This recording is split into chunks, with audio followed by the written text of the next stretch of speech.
pessoal, eu vou continuar aqui falando um pouco sobre os usos do BIM, né, do modelo, e para a parte de construção e operação e manutenção, né, vou aprofundar um pouco isso. Talvez tenha alguma coisa aqui que eu passei na apresentação anterior, mas o que tiver aqui eu vou pular um pouco mais rápido, né. Então vamos lá, o repetitivo aqui, meu nome. Bom, trazendo uma visão de mercado sobre a utilização do BIM para construção, operação e manutenção, a gente tem essa pesquisa aqui do BIM Forum Latam, foi divulgada em 2020. Ela foi realizada com empresas da indústria da construção civil. Foram 740 empresas que responderam, retornaram a esse questionamento do BIM Forum Latam.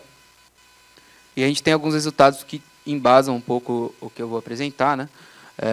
Aqui trazendo alguns gráficos que a gente julgou interessante, né? Os benefícios, quais são os benefícios obtidos? Isso aqui está filtrado na planilha sobre a visão de empresas de construção, operação e manutenção, né? A gente não está falando aqui de projeto.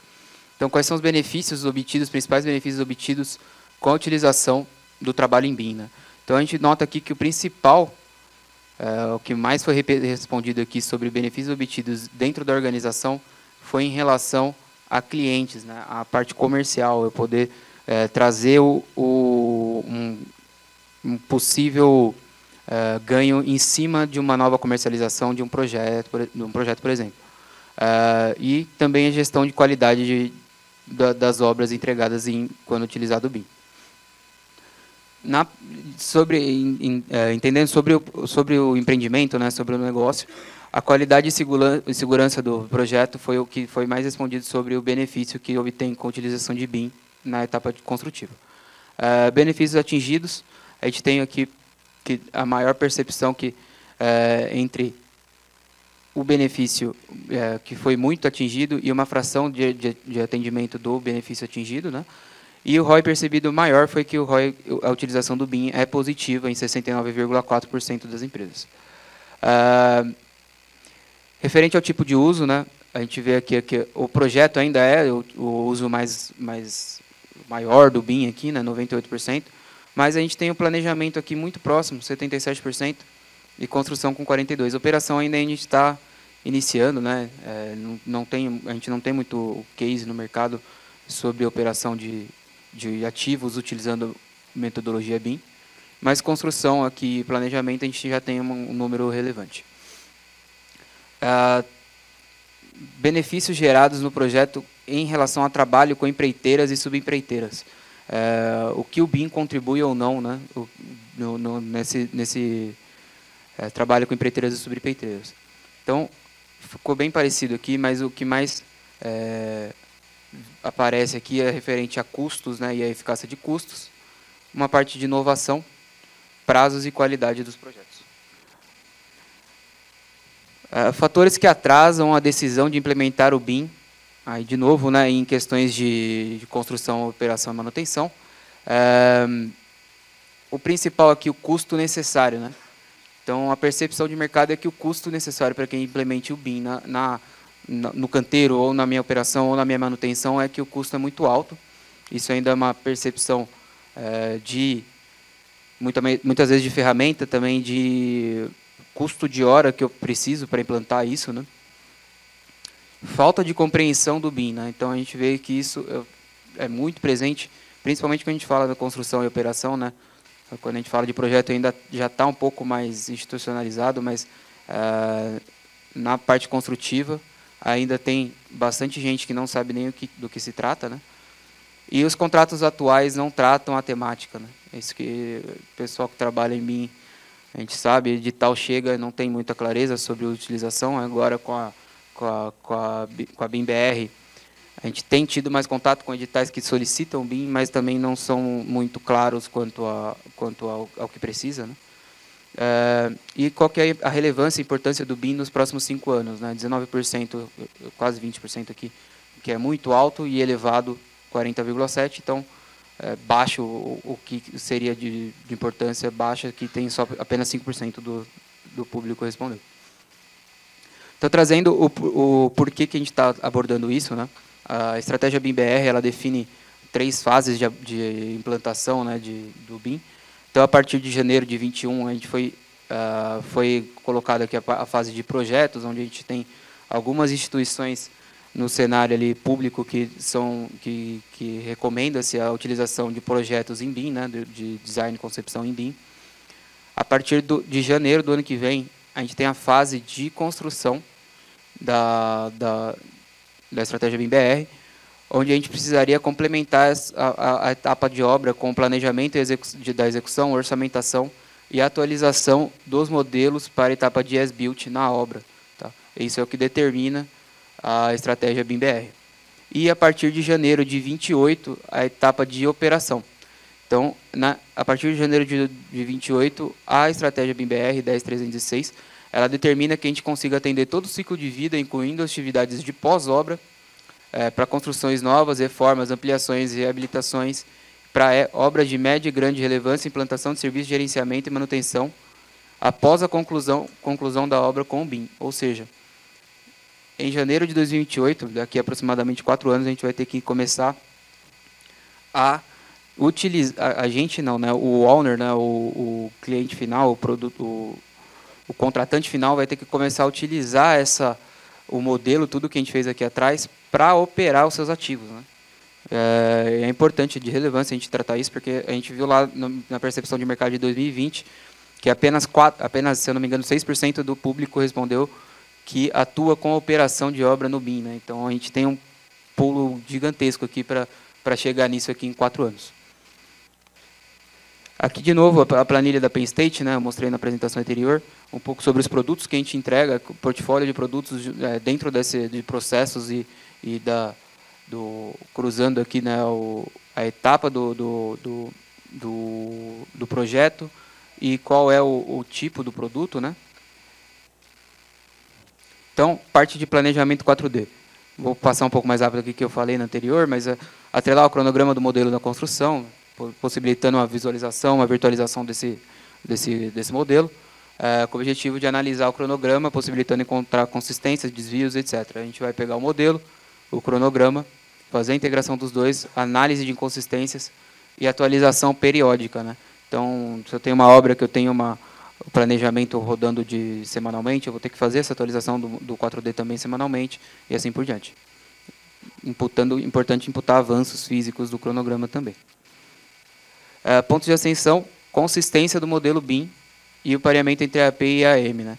Então, a consistência do modelo BIM é muito importante, porque às vezes eu tenho um cronograma ultra detalhado, com 5.000 linhas, mas meu modelo não está no LOD compatível, e aí eu vou ter que ou minimizar meu cronograma ou mudar o modelo. Então, sempre ficar atento, principalmente na realização do PEB, né, no plano de execução de BIM, detalhar aqui o que eu preciso do modelo para que isso esteja dentro de um nível parecido, compatível com o cronograma do meu projeto. Pareamento entre a AP e a AM, né? Então, a estrutura analítica de planejamento e a estrutura analítica dos modelos. Se a gente conseguir, é difícil, né? Porque o planejamento trabalha independentemente da equipe de projetos, mas o objetivo nosso é fazer com que a estrutura analítica do planejamento e a estrutura analítica do modelo esteja em concordância, né? Que esteja mais próxima possível, que facilite para poder fazer o 4D. Né? Esse é um exemplo de 4D, aqui é uma obra de indústria. Né? Esse 4D, a gente pode perceber que tem um plano de ataque definido, então aqui a parte de piso é uma obra muito grande, tem uma definição aqui de plano de ataque. Né? Então, a gente pode ver que até a construção os pilares aqui, a estrutura, ela é setorizada, cobertura toda setorizada. Então, isso também faz parte da definição do Lean Construction, de plano de ataque dentro do Lean Construction. Então, aqui a gente conseguiu visualmente visualizar o planejamento e comparar com cenários e a projeção desse planejamento. Simulação construtivas, logística e operação. Né? O que é a gente virtualizar a intenção de projeto ou intervenção unificando esses dados e gerar diferentes possibilidades de aplicação daquela ideia, né, daquela concepção. A gente pode analisar diferentes cenários possíveis para suportar ali uma tomada de decisão, algum tipo de análise que a gente precise fazer. Tem uma aplicação aqui, um potencial de retorno maior aqui na concepção do projeto, né?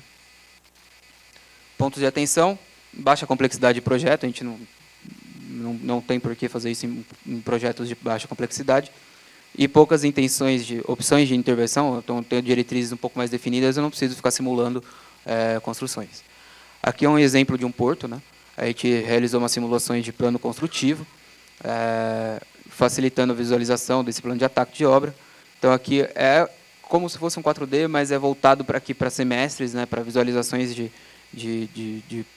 do projeto conceitual ainda numa fase bem inicial, de como esse porto iria ter avanço ali na questão da obra, né. Então aqui a gente pode ver uma etapa de obra onde a gente tem aqui já o terreno modelado, né. Esse aqui, para quem não conhece, é o Autodesk InfraWorks. A gente modela o terreno todo, toda a questão aqui de galpões, de logística, a parte de... Aqui tem uma peira ferroviária. Então, a gente faz umas simulações construtivas aqui para otimizar algumas opções. Então, a gente teria ali várias opções, nesse caso, algumas opções de projeto mesmo, de concepção, e a gente simulou todas essas opções aqui para ver qual era a opção mais efetiva. O InfraWorks dá para a gente aqui uma questão de otimização de aterro e corte do projeto. Então, como a gente está falando, claro, a gente está falando de uma etapa inicial, um projeto básico, né? Para uma etapa mais executiva, a gente tem que usar um Civil 3D, algo com uma efetividade maior. Mas nesse estudo de concepção, o InfraWorks é suficiente. BIM mais Lean Construction, eu mostrei um pouco aqui na palestra anterior. O que ele é? Atrelar os conceitos de Lean Construction ao cronograma e o modelo de construção, possibilitando a virtualização, analisar os ciclos de execução dos serviços, pontos de atenção, baixa complexidade de projeto também, cronograma em fase de master plan. Então, a gente precisa de um cronograma numa fase um pouco mais avançada. Voltando nesse exemplo, aqui, utilizando o BIM para extração de quantitativos e abastecimento da planilha de VSM, a gente usa, então, aqui os quantitativos do modelo para abastecer aqui os serviços pela produtividade que ele tem para conseguir chegar ali no VSM fechado. Checagem visual de modelos, né? Aqui a gente tem o BIM com realidade aumentada, né? A gente visualiza o modelo de realidade aumentada, sobrepondo os elementos com os elementos reais. O objetivo ali é avaliar visualmente os modelos em escala real, no terreno real, na fase construtiva, numa etapa, vou mostrar aqui para frente, uma etapa bem anterior à construção ou uma etapa inicial. Pontos de atenção, a gente tem uma dificuldade de implantar isso em projetos lineares, ele não se aplica muito bem. E aqui uma curva de aplicação e potencial de retorno maior na implantação dos projetos. Esse é um exemplo relativamente novo, a gente fez essa implantação semana passada. Então aqui a gente tem um ponto-alvo, né, onde a gente consegue, aqui também é uma fábrica, né, uma indústria, consegue analisar aqui o terreno, né, o terreno construtivo, toda a minha parte de pipe rack da construção, a alocação dos blocos aqui de fundação, né, com os arranques para os pilares, eu consigo visualizar aqui a projeção do como vai ser a minha obra, né, numa escala 1 para 1. Interessante para a gente poder analisar se eu vou ter algum desvio, se eu vou ter, nessa fase aqui, praticamente nenhum, porque eu estou numa fase bem inicial aqui, mas numa fase mais para frente eu consigo analisar ali, inclusive dentro do galpão, se eu tenho interferências entre minha arquitetura e também minha estrutura, ou como é que eu posso fazer uma análise melhor ali do meu empreendimento. Análise de handover entre CAPEX e OPEX. Então, aqui uma parte de encerramento e operação da construção. O BIM para operação e manutenção. Então, a utilização do modelo BIM para problemas e patologias, né? Então, aqui eu estou falando de manutenção de ativos. O objetivo é mapear esses problemas de modo a facilitar a identificação da manutenção, então eu consigo mapear ali todo o histórico de problemas da minha operação no modelo, e aí eu tenho potencial de retorno maior aqui na operação e operação assistida. Aqui eu vou mostrar um vídeo. O SIG-OE, Sistema Integrado de Gestão de Ativos, é um sistema desenvolvido na Concremat, tá? Com conceitos de BIM, Digital Twin e IoT. Então aqui a gente consegue visualizar o parque de ativos, né? Meu parque de pontes. Aqui é um contrato de pontes, né? de pontes e viadutos. Aqui modelo BIM.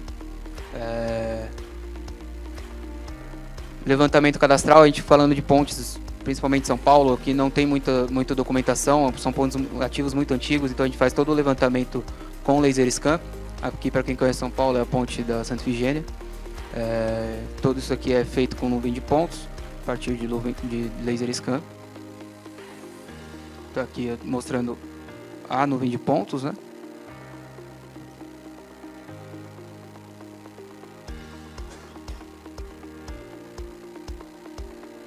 Essa nuvem ela é disponibilizada para a equipe de projetos, para a equipe de modelagem, e a gente realiza toda a modelagem em BIM dela, né? Então é importante mostrar aqui, a gente utiliza aqui falando de ferramentas, né? O Recap para fazer processamento Autodesk Recap para fazer processamento das nuvens, o Revit para fazer modelagem dos ativos, e aqui em específico tem esse ponto aqui que a gente utilizou o Inventor para modelar, porque era uma peça de apoio muito específica. E aqui a gente utiliza o Forge, né? Agora o APS, né? Autodesk Platform Services, para integrar as APIs da Autodesk com o nosso software, né? Com a nossa ferramenta, uma ferramenta web. Tá? E aí eu possibilito que com esse modelo eu disponibilizo o modelo para a equipe de campo, para os inspetores de campo. Eles vão para campo com o modelo num tablet, né? Num dispositivo mobile. Ele tem a visualização ali do ativo em físico e do ativo digital, né, da virtualização do ativo. E ele preenche uma TRA, né, que é a tabela de registro de anomalias, né. Então ele está verificando problemas ali no ativo, que tem corrosões, outros tipos de problemas e patologias. Ele vai registrando aqui. É uma tabela padronizada pela norma de inspeções de pontes, né. Então a gente estruturou essa tabela dentro do sistema aqui, e ele vai preenchendo ali com todas as informações, registrando essas anomalias, né? Ele vai colocando todas as informações de dados.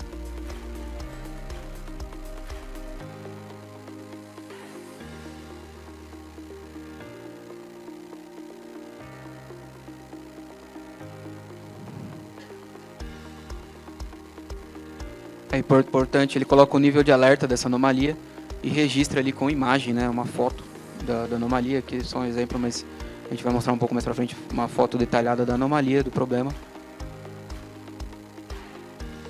E ali fica a marcação do registro do meu problema que eu tive nessa inspeção inicial. Isso é integrado, a foto está aqui registrada, todo o registro da patologia, né, do problema. E essa inspeção de campo ela vem pro nosso sistema, né, para nossa integração com a APS. E aqui está registrado todas as anomalias que foram encontradas em campo.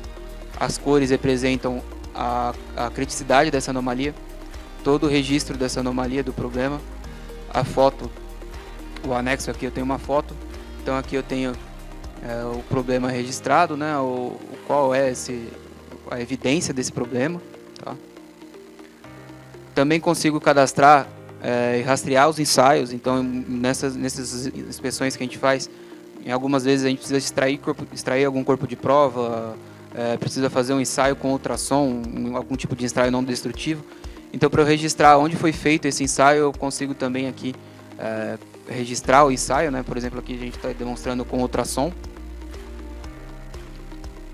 A partir disso, a gente gera os relatórios automatizados, né? Então, isso aqui é entregue para o cliente. Eu seleciono o ativo, faço os filtros que eu preciso e ele gera aqui em um PDF já o registro, né, onde está colocada aquela anomalia, todas as informações dela e as evidências dessa anomalia. Então, para eu encontrar isso em campo, com o PDF já fica fácil. Se eu não encontrar com o PDF, eu tenho o modelo ali, já abro o modelo na hora e visualizo e consigo encontrar mais fácil. A partir disso, eu consigo também uma visualização de relatórios, né? É um sistema que tem um banco de dados, então a gente integra isso com o Power BI. E eu consigo visualização aqui de números, né? De grandes números, para entender melhor dentro do meu parque de ativos quais são os principais problemas, se tem algum problema crônico em alguma ponte, algum ativo.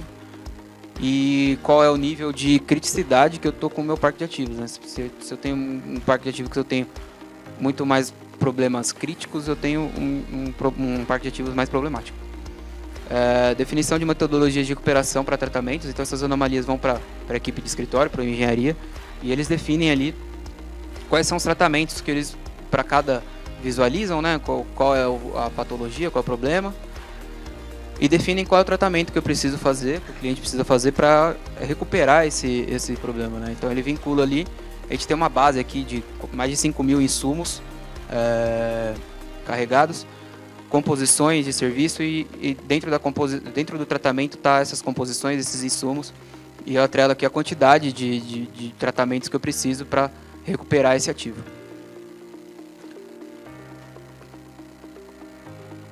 E a partir disso, como eu tenho composições, as composições possuem insumos, os insumos possuem valores, a gente consegue, a partir como eu atrelo tratamento a todos os problemas identificados em campo, eu consigo gerar um orçamento estimado aqui para a recuperação desse ativo. Então eu tenho 200 anomalias, eu tenho tratamento recomendado para todas elas, eu chego num valor estimado aqui para o cliente conseguir recuperar esse ativo. Consigo definir prazos estimados para esses tratamentos, né? Então eu vou dar um tratamento, consigo gerar orçamento e falar qual que é o prazo que eu preciso daquela recuperação, né? Se eu for ter uma anomalia muito crítica, eu preciso dela num curto prazo, eu defino um curto prazo e consigo definir ali também minha base de início, base de término, planejamento início, planejamento término e real para acompanhar o planejamento.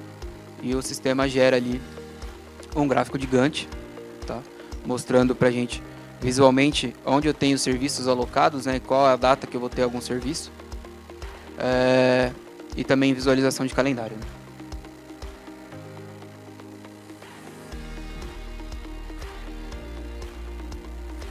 E também a partir disso a gente consegue gerar as ordens de serviço. O cliente consegue emitir uma ordem de serviço, não está integrado em nenhum tipo de sistema aqui, mas é uma ordem de serviço inicial.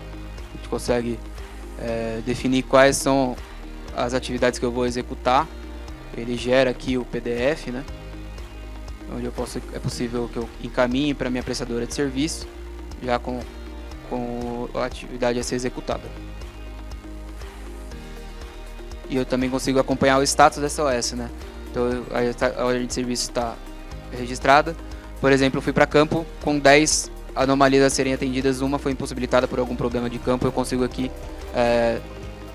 finalizar a minha ordem de serviço, mas manter que aquela anomalia não foi concluída. Então ela retorna para atendimento.